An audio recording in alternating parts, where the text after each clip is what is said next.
Joffers.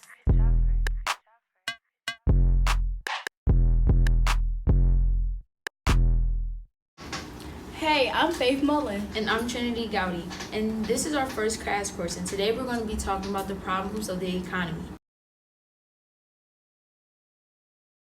So first, we're going to talk about the national economy, which is based on the economy as a nation as a whole, and the international economy, which studies the international trades of goods and services and international investment.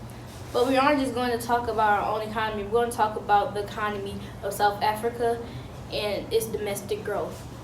Right. Gross domestic product, also known as GDP, is the total value of goods and services that a country provides within 1 year. For South Africa, this has almost tripled in 3 years.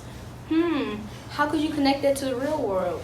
Well, the national economy connects to three main types of unemployment. Structural, which is unemployment resulting from reorganization, which is due to technological change.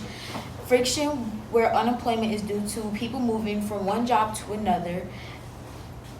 This type of unemployment exists in any type of economy. And lastly, Faith, why don't you tell them about the last factor of unemployment? Okay, the last factor of unemployment is the cyclical unemployment, which is the production, which is overall the factor of unemployment, which has a lot to do with growth and production, like when a business has reached its peak. But since we are talking about business, I forgot to ask you, how's your car situation going? Girl, they finna repo my car. I need help bad. Girl, have you checked your financials? Personal finances? Girl, yeah. What's that? Personal finances is the management of your own money, including savings for rainy days, loans, budgeting, credit scores, and retirement plans for the future. Oh, I know what that is. I just don't know how to manage it that well. Well, first, it starts with saving your own money, which I guess you kind of have a hard time with seeing how you're in the car situation. Yes, I have always had trouble saving money. Once I get it, I blow it in the same day. Oh, well, I can give you some tips to help you manage your own money. Please, I need help. Okay, just calm down. Managing your money depends on if you spend it or save it. In your case, it's less spending and a lot more saving. As far as finances, you also need to worry about your credit score. If you're not paying back the loans that you owe, your credit score will continue to go down. Oh, I see where you're coming from. So now I have to spend less. I would have money for rainy days when my car is in danger of repossession. Exactly. And although you have a checking account, you also need a savings account separate for your money. Did you know that more than 1 in 5, which is 25% of people, don't save their annual income? Oh, wow. So I guess I'm part of that 21%, right? Yup. Now, what if you were to lose your job right now and you had no money saved up? What would happen? I guess I'll be real broke, huh? No money or nothing, just broke. Well, here's a video to help you understand more of what I'm talking about.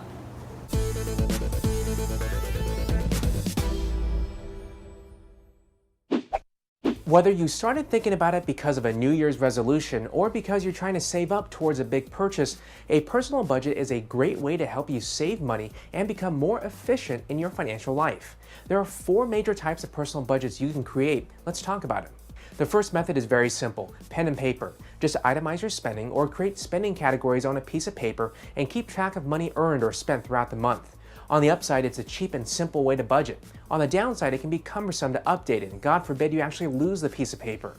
The second method is software-based budgeting. These are familiar names like Microsoft Excel, a spreadsheet software, or Quicken, a money management software. You can create budgets easily, or in Excel's case, download the free templates for it. But these software titles cost money to buy with a moderate learning curve. The third method is cloud-based budgeting with online personal finance websites like Mint or even your bank's online budgeting tools. It's pretty easy to get started with these online services, and data can be easily imported if you already use online banking. But you're going to have to trust someone else with your financial data, who then might take that information to advertise products or services back to you. The fourth method, and my favorite, is cash envelope budgeting. You basically divide up your earnings into envelopes. Each envelope represents a different category of spending, like food or entertainment, and you can set your spending goals as you see fit. As you spend that money throughout the month, keep track of your withdrawals by writing about them on the front of the envelope. At the end of the month, tally up your spending and deposit any remaining cash into a savings account. The great thing about this method is that it forces us to think about the physicality of our cash. When we have a tangible dollar bill in our hand, we're much more hesitant to part with it. The only downside is that you need to withdraw cash and purchase envelopes. So in 2 minutes, you just learned 4 new ways you can start your own personal budget. For more information on personal budgets or for more resources on each of these methods of budgeting, visit our website at 2minutefinance.com. I'm Bobby Lee with 2 Minute Finance. Thanks for watching. Did the video help? Yes, thank you so much. You're welcome. And like I said, it's all in the way you save and how you not spend so much. And this ties into government and economy. I'm Robert Cobb, I'm Adrian Wilson. and our first topic is economy and government. So in the economy, the government has rules and regulations.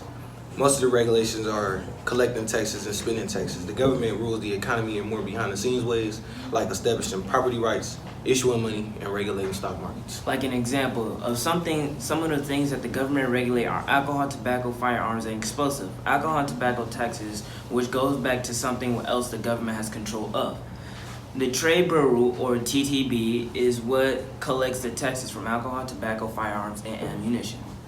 The next thing that the government has, or does with the taxes money, is they use it to benefit the economy. So they use the taxes on healthcare, welfare, military, so like defenses, weapons.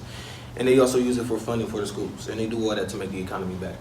Like another thing that makes the economy better are the people who live there, which goes into economic basics.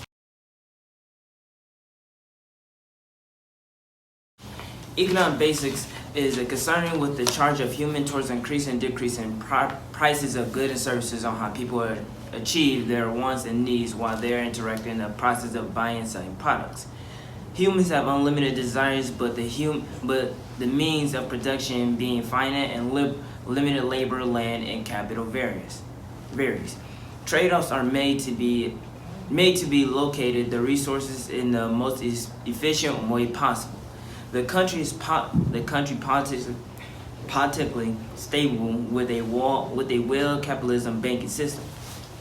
For example, South Africa is the largest economy in Africa, but in 2014, the World Bank was listed with a GDP, which means gross domestic production, gross department of 350.1 billion per capita. GPD is $6,483, with a population of 54 million. Another example is about South Africa is that they were able to retain investment grade credit ratings because the sufficient policy improves after President Cyril took office in February in 2018. But what the government is still restoring macroeconomic, which is part of the economics concerned with large scales or general economic factors such as interest rates and national productivity stability. The combined values of exports and imports is equal to 58.2% of the GDP.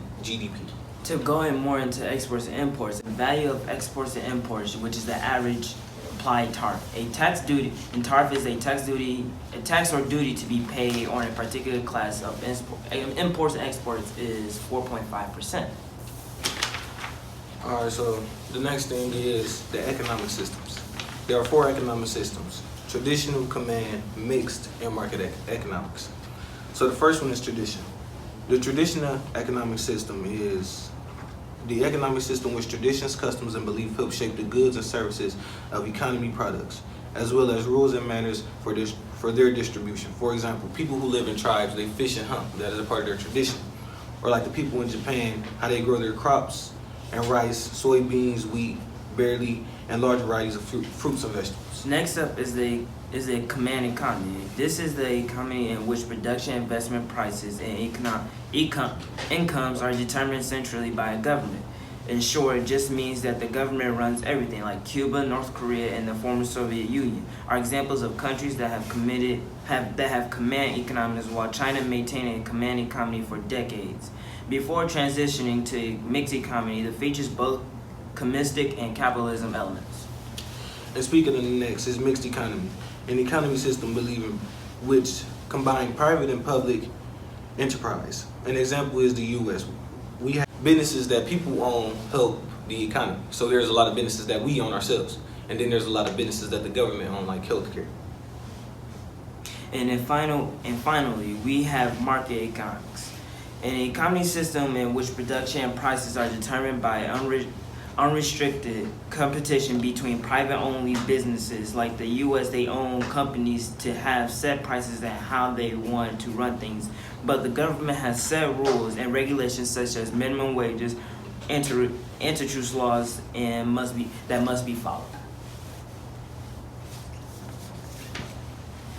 Now we go into entrepreneurship. The difference between entrepreneurs and people is that entrepreneurs have royalty. The definition of royalty is payment to an owner for the ongoing use of their assets or properties, such as payments and copyright works, franchises, or natural resources. The people who use these payments, and stake. Stake is the percentage of a business by the holder of some number of shares or stock shareholders. As a significant equal stake in a company may exercise some level of control, influence, or participation in the activities of the royal company. The people who use stakes have to share the company and franchise, but it's like a royalty. Entrepreneurs use royalty to have assist so that their product can be sold at their store. Mostly in South Africa, there are 22% of entrepreneurs have or had revenue that is less than $10,000 per year. And the majority of the post-revenue entrepreneurs between 50 and 100,000. In South Africa, entrepreneurs are heavily self-funded. They can't apply because of the fact that they don't know how and where. The 73% of entrepreneurs require funds to grow their businesses. 28% require 10,000 or lower. 30% needed less, 50,000 or higher. I'm Adrian Wilson. All right.